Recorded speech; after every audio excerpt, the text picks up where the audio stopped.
Good afternoon.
Good afternoon.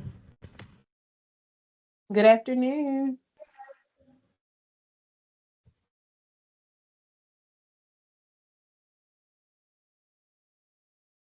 Chair Esposito, there was an update to the agenda. Just wanted to make sure that you had the latest version.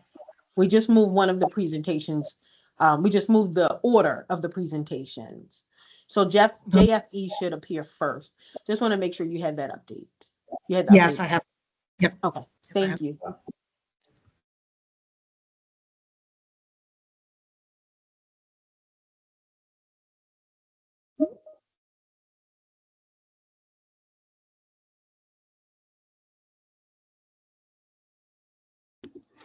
Hello, everybody. Hi. Hello.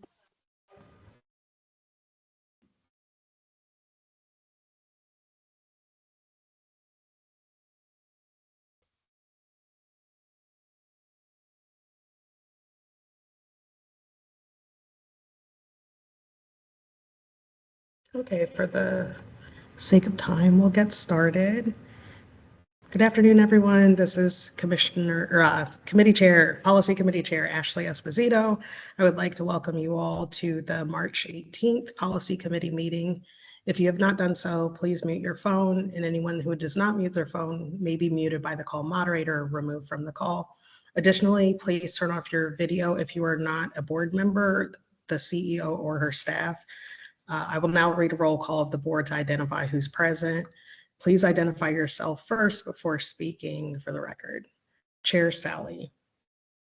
I believe he might be arriving late. Commissioner Ames Messenger. Ames Messenger present. Welcome. Commissioner Redding Lallinger. Reading Lallinger present. Welcome. Commissioner Rooks. Commissioner Rooks present. Welcome. And for public comment, members of the public who would like to provide comment to this committee can do so by signing up the day of the meeting up until 3:30 p.m. We have space for up to 5 individuals to provide public comment to the policy committee. Speakers get 3 minutes each to provide their comment, and all public comments should address policy related issues. Individuals or groups interested in providing public comment can sign up one of 3 ways. You can email public.comment@bcps.k12.md.us, or you can call the board office at 443-642-4095, or you can visit the office at the Alice G. Pinderhughes building at 200 East North Avenue, room 406. For more information regarding the policy committee, please visit the board section on the City Schools website and look under policy. Please remember that you can also provide public comment or feedback on any of City Schools policies and administrative regulations by using our policy feedback form. The form can be found on our website under the board policy section. And finally, the chat function during the virtual calls will not be used as a tool for gathering feedback or answering any questions from anyone in the public. And if you have any follow-up questions or feedback for the board, please email schoolboard@bcps.k12.md.us and we will provide a response. And it looks like first on our agenda is policy JFE, homeless students, identification, enrollment services, and dispute resolution. Do we have a presenter? Welcome. Yes, good afternoon. How are you? Good. Okay. Good afternoon, everyone. Today I'd like to take the opportunity to discuss the City Schools update for Board Policy JFE, which are the students experiencing homelessness. The purpose of Policy JFE is to highlight the services and resources that City Schools provides to students experiencing homelessness, and to ensure that all students receive the same services as all other peers. The JFE policy is aligned to the board priorities 4, 5, and 7. So the mission and vision of the McKinney-Vento program for City Schools is to ensure that all identified students experiencing homelessness in City Schools have access to immediate resources and are ready and equipped to attend school for academic success.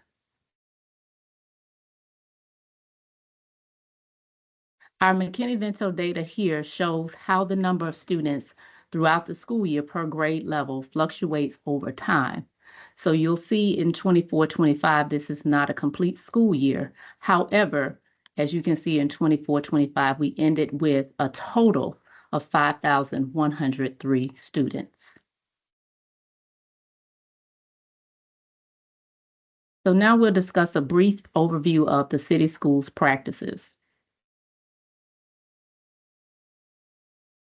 So here's a breakdown of the City Schools McKinney-Vento program. Currently, we have 6 central office staff who work in collaboration with a school-based liaison within each school to ensure students experiencing homelessness are receiving the appropriate educational and community service and resources.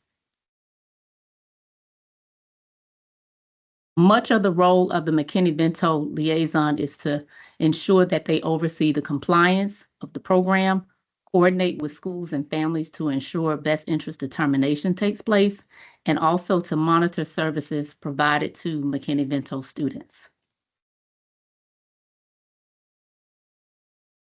So here are a couple of key features of Policy JFE that are imperative when working with students experiencing homelessness. Those key things include enrollment and insurance services are rendered for students. So why are we revising policy JFE? Several reasons for the revision consist of to align to the new COMAR regulations, to make changes to definitions and responsibilities around school placement and dispute resolution for best interest, to make sure that we align our internal guidance to best interest determination, and to also add references to other relevant city school policies. So here you see some proposed changes in our terminology to align with MSDE suggestions in terms of how we reference students, as well as a name change for our current homeless education liaison. So many of the proposed changes are to clarify changes in regulations in our internal protocol. We want to make sure that we align with COMAR and streamline the practices with schools to ensure that students are receiving services needed upon enrollment and with the best interest determination as a key factor. To clarify some of the supports and for students experiencing homelessness, we also want to ensure that JFE cross-references with other policies throughout the policies to ensure that all services and supports for students are rendered. So, for example, our JFB enrollment policy speaks of an immediate enrollment alongside of the EEA student transportation services to make sure that students are receiving transportation in a timely fashion after they enroll in city schools. For supports for our unaccompanied youth, we want to ensure that all unaccompanied youth are able to immediately enroll while we still maintain our board policy as mandated reporters if concerns or extenuating circumstances arise. We also want to ensure that we are supporting our students experiencing homelessness in the school choice process. Currently, our McKinney-Vento liaisons will work with the school choice representative to ensure that students are actively participating in the school choice process and families are aware of the school choice process as it relates to services and supports for students.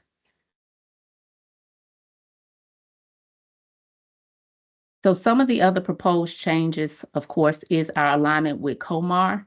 We want to make sure that we provide user-friendly information for our families to understand, making sure that we best update our best interests, fee waivers, and other language regarding educational access.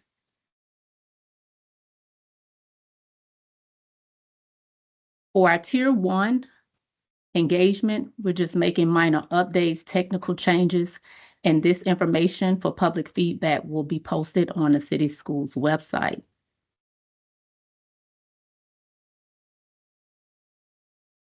So our timeline here is today we're doing our policy committee meeting. Our first reader is proposed for May 27, 2025, and second reader, July 22nd, 2025. So for more information regarding the McKinney-Vento program, you may review the appendices within the PowerPoint. Thank you for your time. Thank you. I'll open up for questions. No questions for me. Thank you for the presentation. Yeah, thank you. None for me either. Thank you.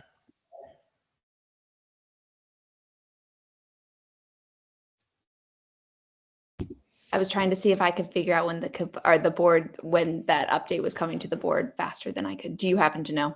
If not, not a big deal. I think I'm sorry.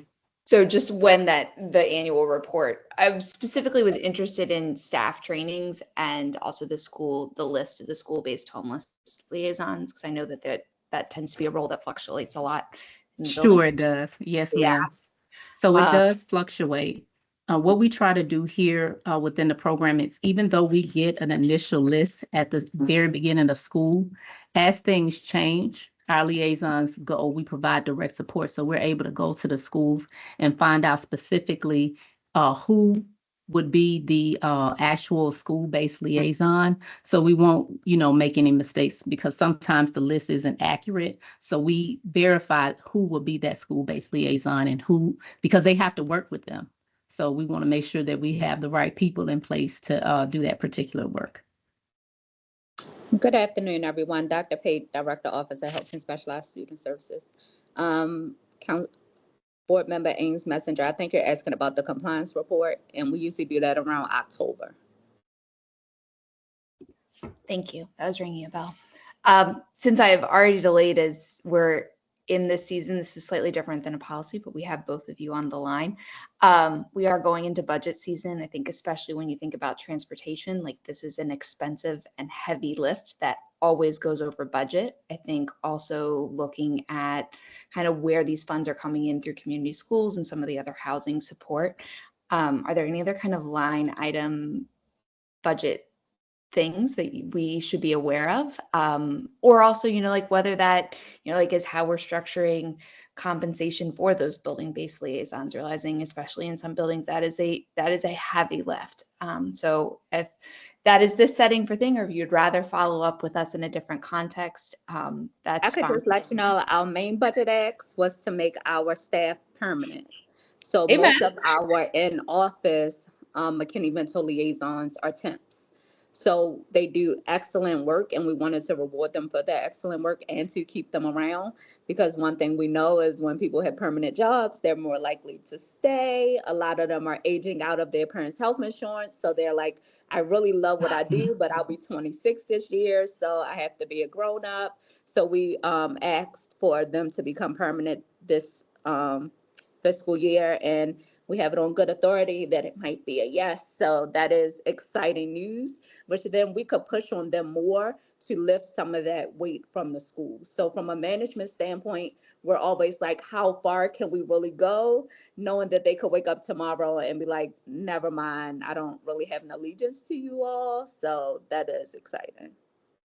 Those are, for clarification, those are the 4 FTEs that are temporary, that are the central office based. Okay. Yes. Thank you. Mm-hmm. And that's funded through Title I and mainly Title I and McKinney-Vento grant funds that we get from the state. Thank you. That's very helpful. If there are other items that are helpful for us to be aware of, let us know. But that is very helpful. And thank you to them personally for their work. I have great empathy and appreciation for that lift every day. Thank you. Thank you. Are there any other questions? Anyone? Okay, awesome. Thank you so much. And we'll go to our next agenda item. We have an update to Administrative Regulations IGE-RB School Media or School Library Media Program. Okay, I'm going to go ahead. Oh, good, perfect. Hello.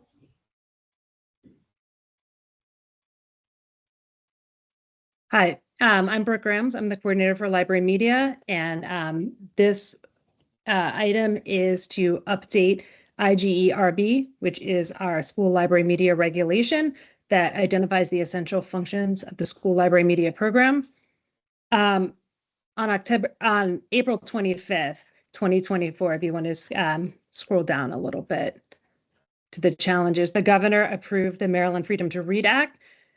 This act prescribes statewide standards for school library media program and specifically for reviewing objections to school library media materials. As we had just passed IGE-RB, our regulation right prior to this, most of our regulation is very in line with the Freedom to Read Act, but there are a few revisions that we just needed to make to be in compliance with the law. So if we could scroll down to the next section, the first revision is section 2B, would be revised to add the following provision. This is mandated by the Maryland Freedom to Read Act. City schools may not dismiss, suspend, discipline, reassign, transfer, or otherwise retaliate against a school library media specialist or other city schools employee for performing job duties consistent with this administrative regulation. This is the direct language from the Maryland Freedom to Read Act here. In section 4A, will be revised to add clarity around the requirements for community members who wish to raise challenges to the appropriateness of specific school library media materials. So for the purposes of the school-based reconsideration process, community members must have a connection to the school community and live in Baltimore City in order to raise challenges to the appropriateness of specific school library and media materials. If the community member is unaffiliated with the school, the procedure set forth in section 4C of this administrative regulation should be followed. And we'll get to that in a minute. This section defines what a community member is, and they must have the connection to the school community, and this is required by the Freedom to Read Act. Section 4B will be revised to add the following provisions pursuant to COMAR, section 4142, school library media material may not be excluded or removed solely because of the origin, background, or views of the individual who created the material. And number 2, Maryland law also prohibits school library media material for being excluded or removed because of partisan, ideological, or religious disapproval. Similar to the first section, this is the direct language required by the Freedom to Read Act. And then section 4C1 will be revised to add additional language clarifying the requirements for community to raise challenges to the appropriateness of the school library media materials. This one, if we could just scroll down for the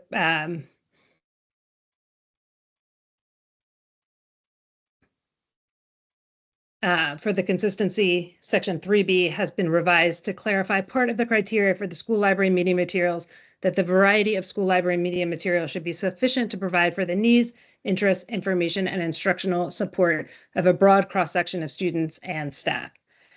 And in addition, 4F has been added to clarify application of the reconsideration process, which is very well described in IGERB, to concerns about the school library media material to other instructional materials utilized in the academic curriculum.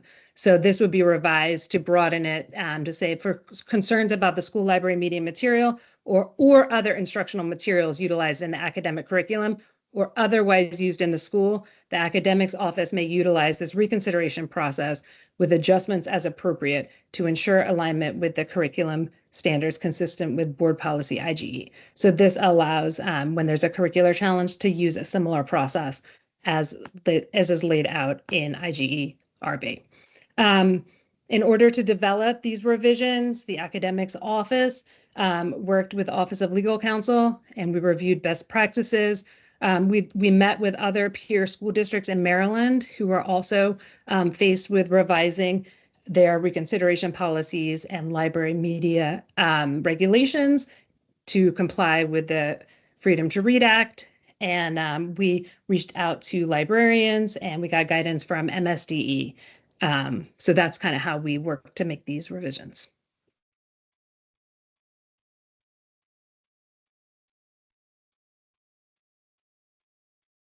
Awesome, thank you. Are there any questions? Just a quick one, Ms. Grams. I'm just curious, like the scope of this issue, how many challenges to materials have, just roughly, I don't need exact data, but in a given year, how often does a school's library or curricular content get challenged? I don't know the exact numbers for the curricular because I sort of have just that focus on library, but we might have someone on here who does. For us, we have been lucky that we have not received any district level challenges for school library media materials. We do give guidance to our schools to make sure they are using part of our policy requires that they use a certain materials, and we review those materials. So the books that are in our libraries, we're able to know what those are. And we have not received any for the school libraries. Great, thanks. Hi, Josh Sivan, Chief Legal Officer. I can chime in. There are others on the phone, I think, from academics, but let me start and others can add. So one of the important pieces we're adding here is just clarification about if there are curricular challenges. We have at the school level, parents sometimes raise questions, and so the first level of concerns are raised at the school level and often addressed there. We have had and we had a Public Information Act request. That's why this number is at the fingerprints. We've had 3 questions that have surfaced up to our academics office about specific books in the curriculum. None of those resulted in a formal book removal or reconsideration process. They were things that we could work out, including by accommodating a particular parent with an alternative curriculum selection for the narrowly targeted book or assignment. But again, we want to be prepared. Commissioner Sally? Or Chair Sally? Thank you. A question I had, and I apologize, I'm not looking at the presentation in great detail, that you lifted up was the definition of a community member. So I'm not sure if that is what was specifically coming out of COMAR regulation related to this update, and if that's aligned with the definition that we have in board policy or are using more broadly as a board. That may be a Josh question that would be helpful. Brooke, do you want to start with what the definition is we're proposing?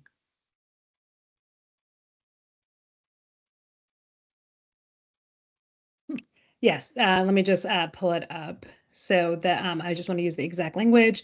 So our community member definition is, we would, community members must have a connection to at least one school community and live in Baltimore City in order to raise challenges to the appropriateness of staff or school-specific library and media materials. But that word connection is not defined. We didn't. We wanted to give some ability for people to surface what their connection was. Before this, we didn't have any limitation, but we thought that that was important given that we've seen in other areas of the country, some of these claims have been for people who have no possibility claim connection of the place in which they're where they're challenging, much less living there. So we wanted to leave that pretty open for this purposes of this policy. I think our suggestion is let's live with that for, you know, and see what that is. But I think it's I don't, someone else can chime in, but I don't think we've done an exhaustive benchmark about where this is in our own policies. I know we've benchmarked this with other school districts, and this is a similar piece that we didn't have in the initial policy that we wanted to add in, but we also want to recognize that there are all sorts of ways in which people are engaged in the community of a school. So, and to be open to that. And I appreciate that. I guess I think what I'm wrestling with a little bit is to make sure that, you know, as that definition is applied beyond just, well, actually in this case, in this particular policy, but also how the board and city school staff apply that definition across all of our work in a way in which our community understands that resonates with our community and meets the full intention of how we want to engage with our stakeholders. Might be just something for us to think about. Yeah, and we can take that as homework as we go through the policies. I think there are a number of places where we need to be thinking consistently about definitions across policies. So we'll take that one and add it to the list. Okay, I appreciate it. Thank you.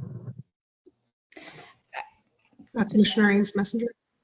Since we're going down the thing, it had flagged as I was reading through that the use of and as opposed to and or, in that you, like, if you had a custody parent disagreement where like one parent was living in the county, if you had a you know, we had an out of county someone that was paying tuition to be able to attend the school. So I guess I wondered, and I'm assuming that there is a pathway to be able to still register that, assuming a close connection to one of the schools, but maybe that's worth. I believe the separate piece is, as a parent, you can also raise a challenge, right? And so that's separate. It's a parent and a community member.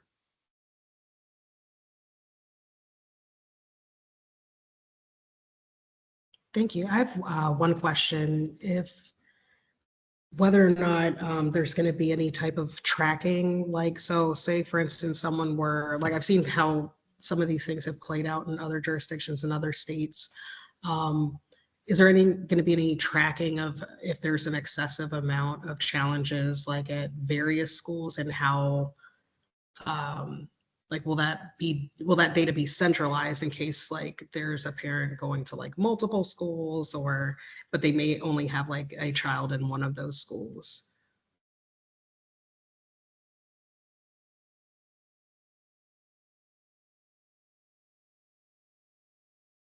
I mean, Josh, you can correct me if I'm wrong, but I believe that with using our policy, using the regulation and the process that is within that is going to bring it all to the central location. The process that is in the IGERB, when it gets past the school level, and escalates, through the process, that would all be centralized. So we would hold that information together. And Commissioner Thank you. Esposito, we also did take into account other experiences. So there's an opportunity if a challenge gets raised up for Brooke and her team to look at what other schools have that book in their library and make sure that they're involved in the process. That was the initial feedback, I think, maybe even from you, Commissioner Esposito, that we were attentive to that. And then also making sure that there's a time limit, right? So you can't challenge the same book multiple times, right? If there's a full-on decision and we do all that work, then that should hold, I believe, Brooke, it's for 5 years for the next step of that. Awesome. Yeah, I appreciate y'all putting those guardrails in. Yes. Any more questions? We appreciate those type of questions from the Yes. library department. Well, thank you both. Yeah, thank you. And our next agenda item is going to be an update on, to administrative regulations, IKEA-RA, promotion, acceleration, and retention, grades K through 12, and KEB-RA, high school graduation standards. Good afternoon, commissioners. My name is Eric Jefferson, the Executive Director of Secondary Success and Innovation, the office formerly known as College and Career Readiness. Can everyone see my screen with the regulation on it? Okay, so Yes, this is IKEA-RA and IKEA-B. We're going to start with IKEA-RA first. The changes to the promotion standard and the administrative regulation of IKEA-RA involves increasing the rigor of foundational requirements for promotion from 9th to 10th grade from 5 credits with 1 core course credit to 5 credits with 2 core courses. One of them must be in English, language arts, or math. The changes here is not to the number of credits needed for promotion, but rather it's a shift in types of credit needed to achieve 5 credits. And the core course is defined as English, mathematics, social studies, and science, and world classical language. In addition to core courses, students can take other credit-bearing courses and electives in order to achieve the necessary credits for grade promotion. This shift is aimed to addressing key issues in student preparedness, equity, and academic achievement.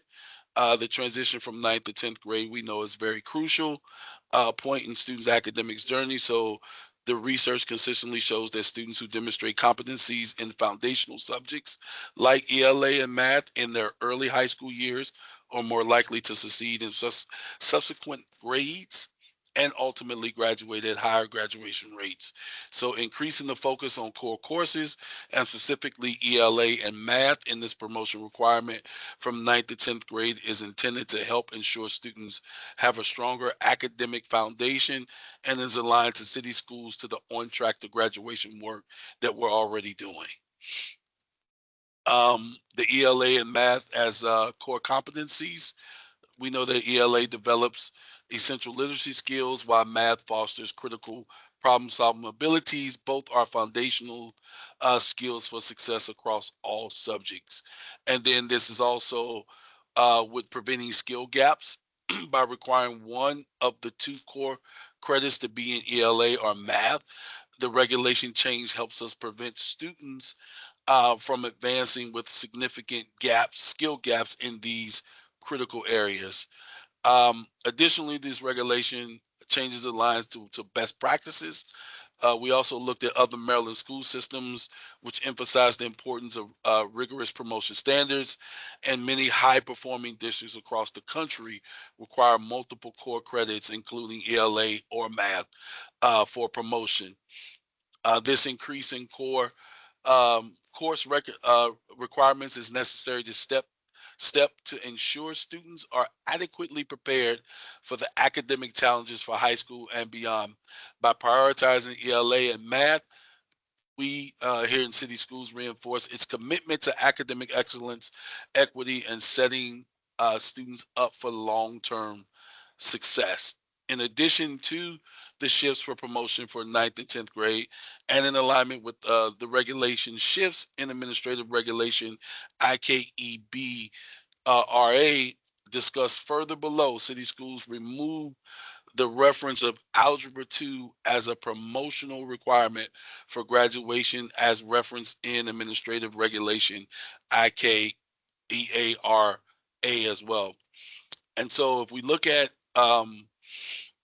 as such, while Algebra 2 will continue to be an option for students as students pursue credits towards graduation, Administrative Regulation IKEARA will reference math courses options rather than specific references to the formally required Algebra 2 course.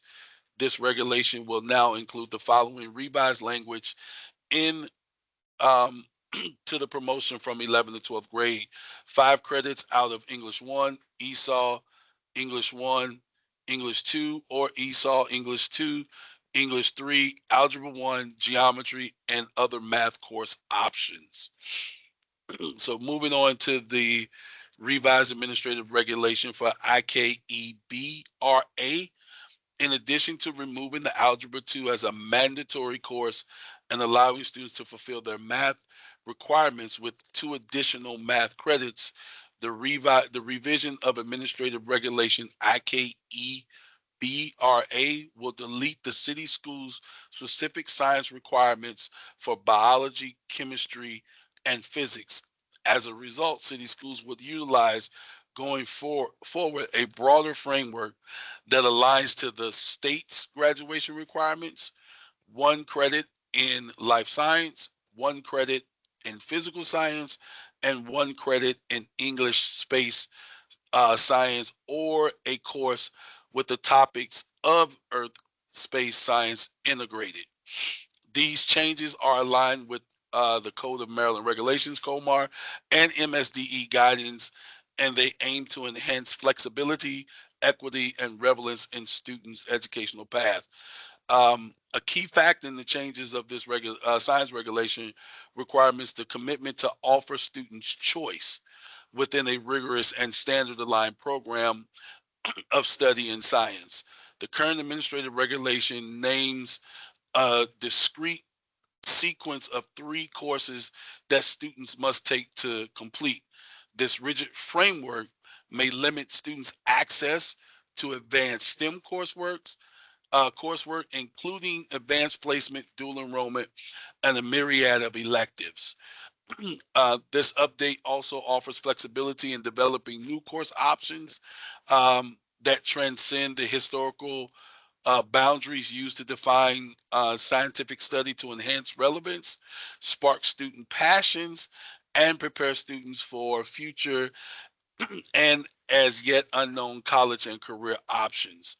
Much like the shift from a rigid course sequence in science, the removal of Algebra 2 as a mandatory course acknowledges the varied math needs student based on their career and college aspirations. Um, relevancy and practicality for students pursuing fields like humanities, social services, social sciences, and vocational careers. Other math courses such as statistics and applied math may be more relevant. Personalized learning pathways offering 2 additional math course options allow students to tailor their coursework to their strengths and future plans. For example, students pursuing STEM fields can opt into higher level math courses like pre-calculus or calc, while others might choose financial literacy or data science. supporting struggling learners. Algebra 2 can be a significant hurdle for some students. Removing this barrier while still requiring other rigorous math course options ensure that struggling learners are not disproportionately impacted and improving graduation rates.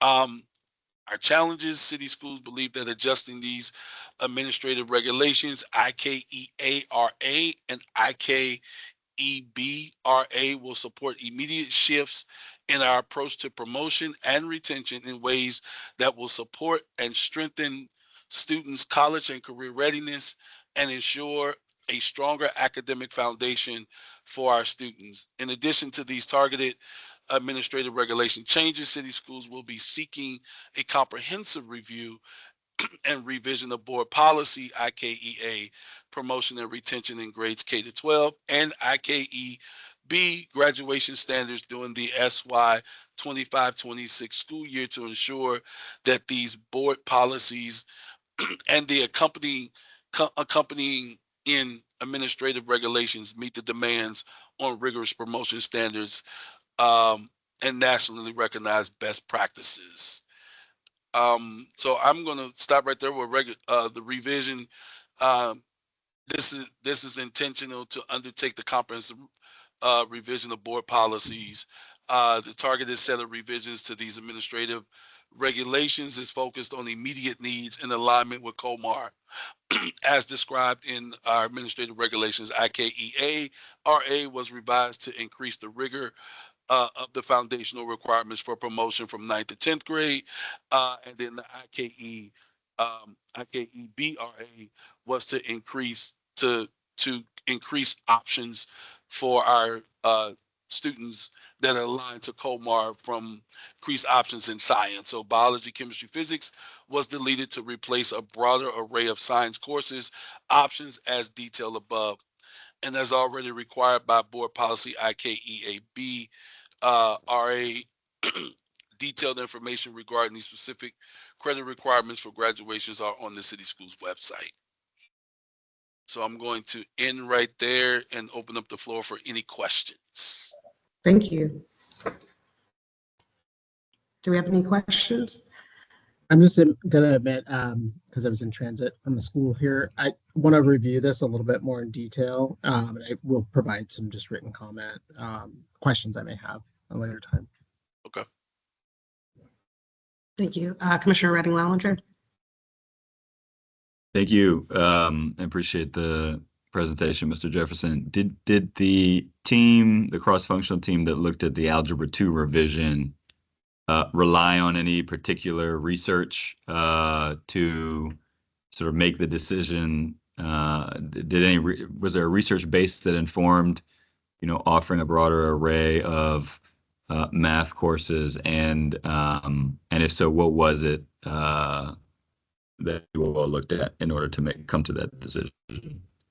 Commissioner, thanks for that question. I don't have the specifics in front of me right now. I know that we looked at a lot of our surrounding school districts, Baltimore County, Anne Arundel County, Montgomery County, and we did take a look at their progression of students and how they are, students are taking Algebra 2 who are college bound, but those that are career bound are going more into stats and those kind of that financial literacy or data science, or they were going into some type of advanced computer science course to get their math credit. So the specific research, I would have to go back to the team and actually pull it back up for you.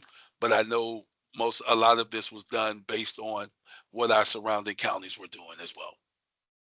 Appreciate that. I mean, it makes a lot of sense on its face, right? It seems like you'd want to give students more options. I could see Algebra 2 being a big hurdle for someone who is not inclined that way and is never going to need to use some of the things they encounter in Algebra 2 again. But I know there's a lot of research surrounding the importance of Algebra 1. Yes. And what that means for future outcomes. So I was just curious if there was similar research about Algebra 2.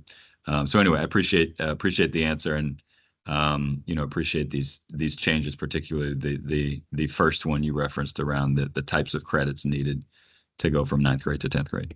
Thank you. Thank you. Any other questions?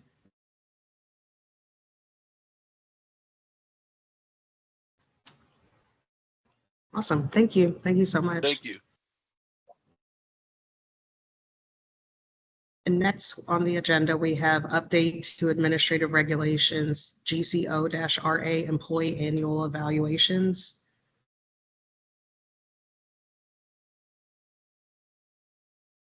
Good afternoon. Hi. Hello, commissioners and folks listening to the policy committee. My name is Jessie Papia. I'm the director of employee effectiveness in the Office of Human Capital. And I'm so sorry, should I share the memo or speak to it? I just want to make sure I had the right things on the right screen. Perfect. Okay, thank you so much.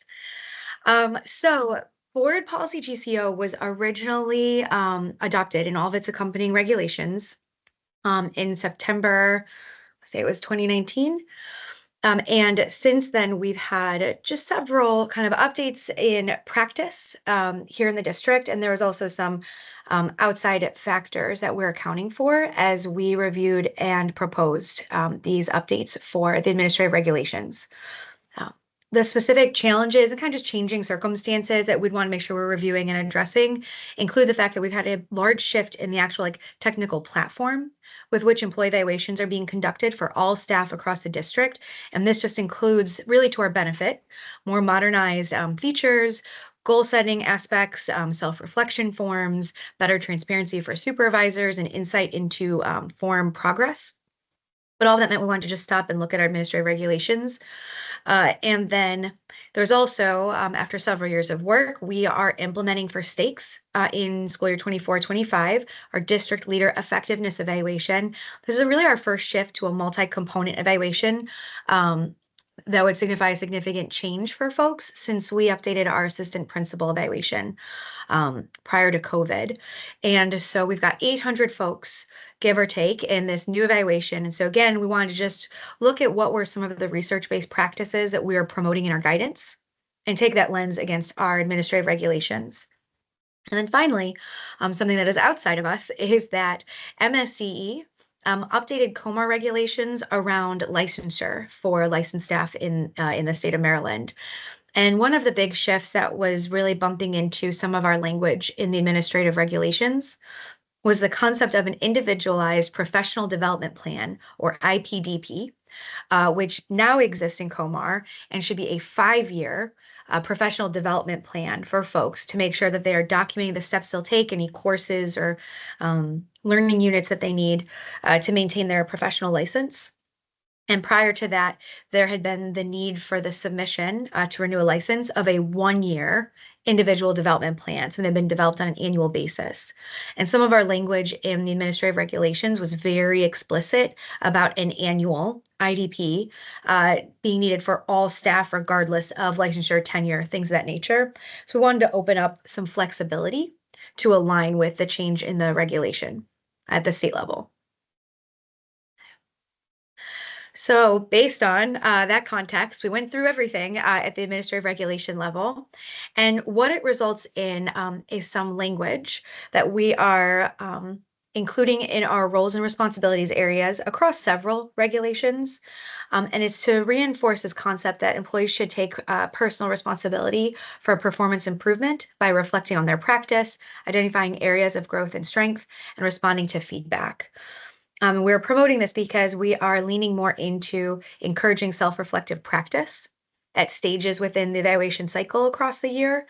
And we hadn't really named that in any of the roles and responsibilities in our administrative regulations outside of the one that focuses on a performance improvement plan.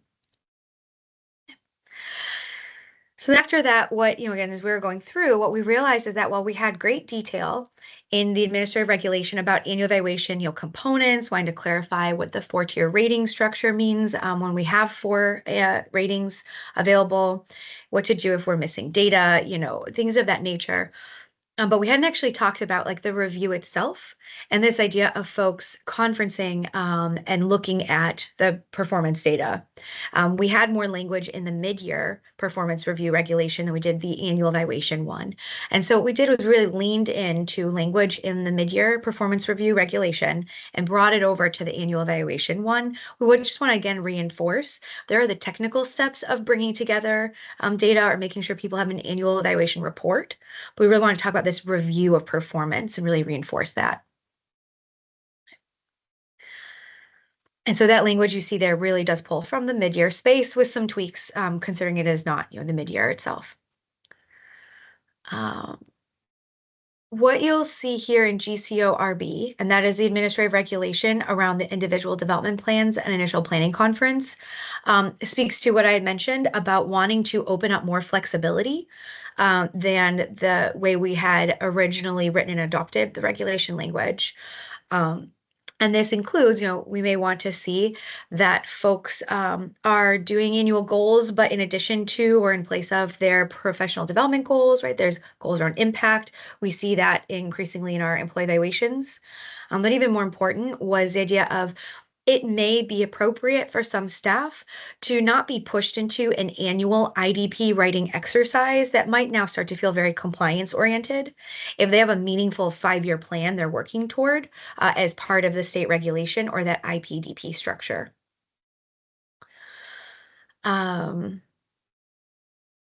Yes, and this again is naming, again, just like some of those updates, saying again, where those professional goals or action plans for that state licensure requirement may also, meet this like IDP annual nature, that might, be more appropriate.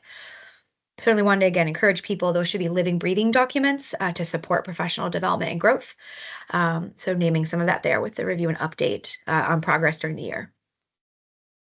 And then for GCORF, and this is our administrative regulation where in particular, it's been a great boon, a lot of work, but a very important piece in implementing evaluations where there might be entry errors. So this does not replace, and as our original language said, we don't replace or change somebody's right to appeal or grievance, but this is the concept. Everyone is agreeing this was an entry error caught after the fact. How do we fix it? And so we were just tightening up some of the language here to make sure it aligned with our practice and was internally consistent with what we had in roles and responsibilities, and then in the actual kind of like process steps. And then just naming again, it was the idea of this is happening after people can no longer independently make changes in the electronic platform. So the process we went through was, it really did start with, my team and Office of Legal Counsel, again, just because we knew there had been some of these like real bedrock changes in the district or outside of us. We wanted to stop and look at the administrative regulation language. And then we also made sure that we engaged each of our bargaining unit partners. And so we offered meetings and some like high level summaries of the direction we're headed in earlier in the year, and then shared the red lines explicitly, the proposed red lines. And we did make some shifts in response to the feedback we received, and we're able to speak to any of the other pieces of feedback by providing clarifying answers. I know that is a lot, and if there's any questions that I can help to answer, please let me know.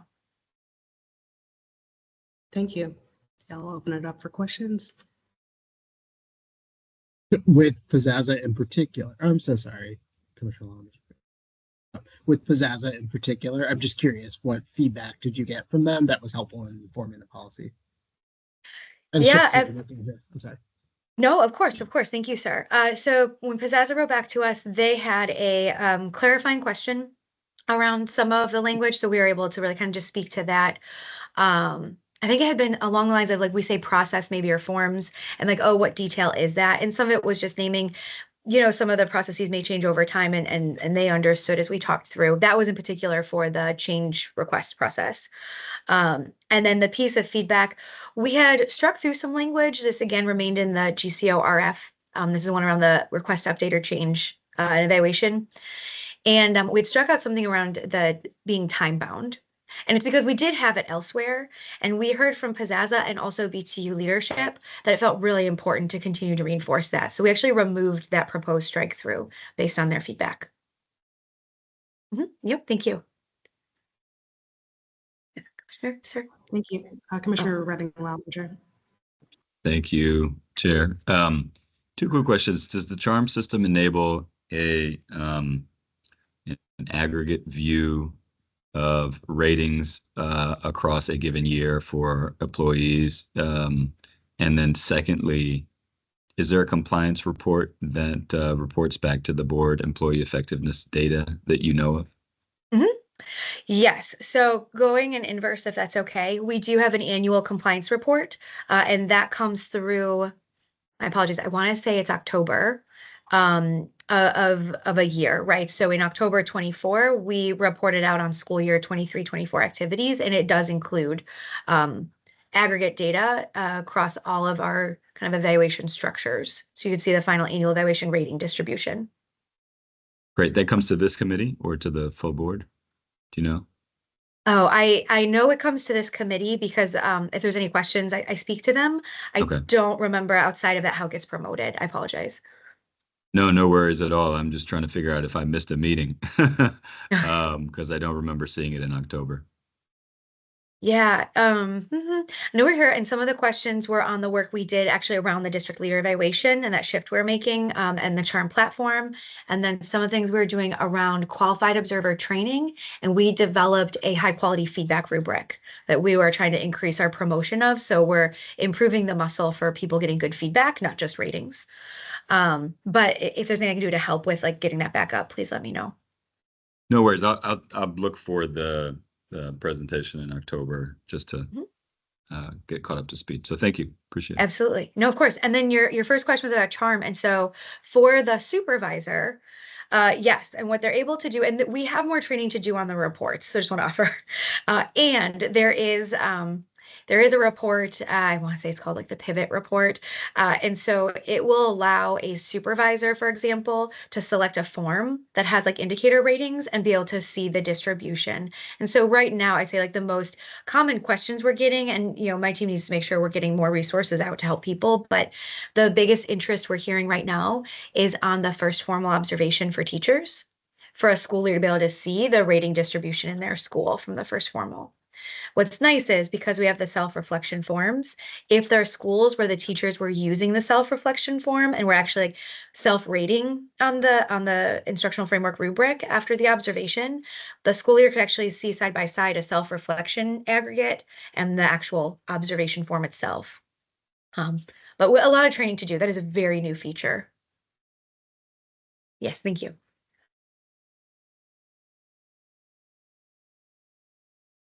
Awesome. Are there any more questions?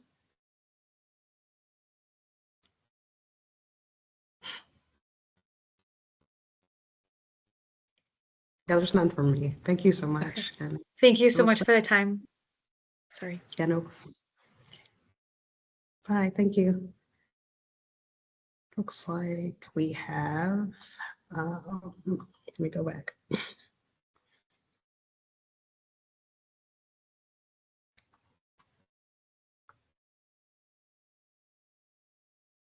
And then we had compliance report review. Were there any questions around the compliance reports we received?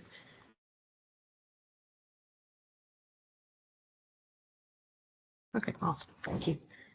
And now we can go to public comment. I believe we have one person that signed up for public comment. Is that correct? That is correct. We have Ingrid Lofgren. Good Ingrid, you'll afternoon. have 3 minutes. Yes, thank you.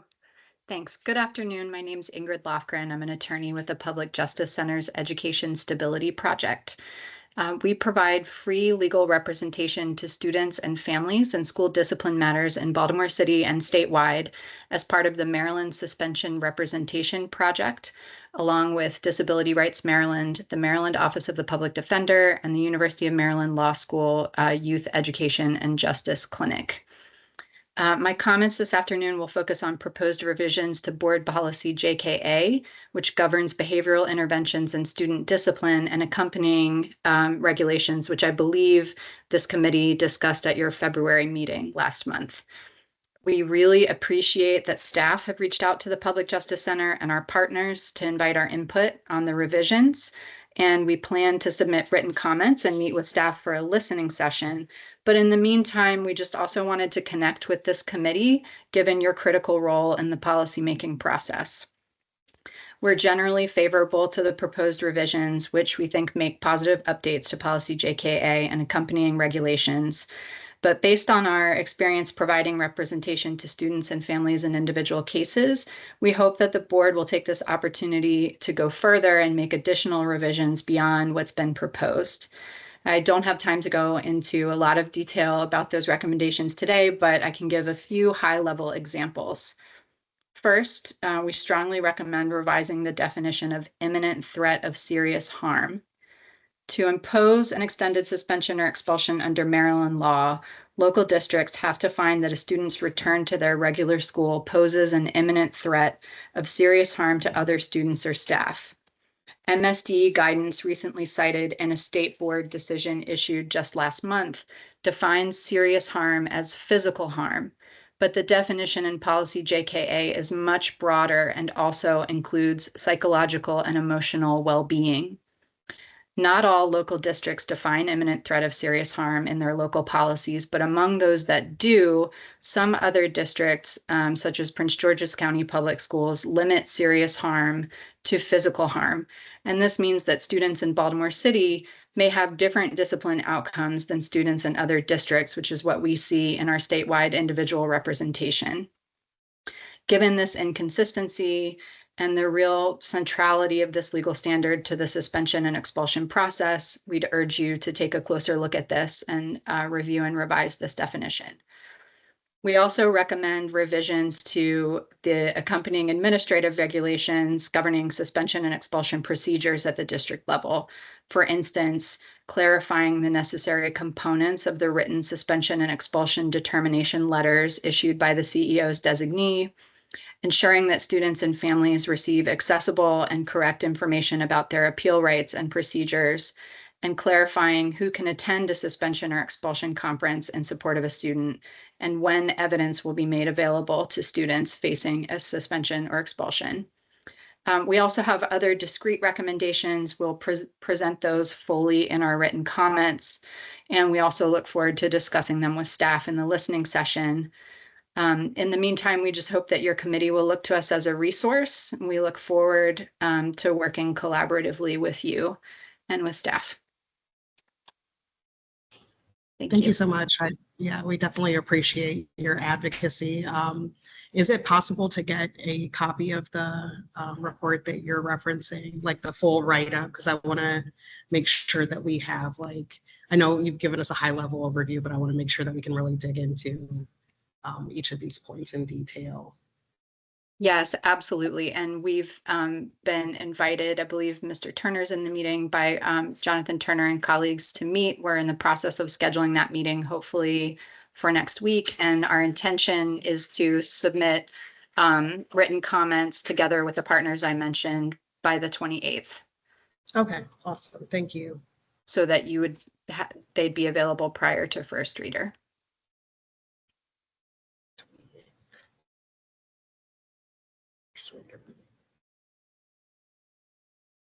Thank you so much.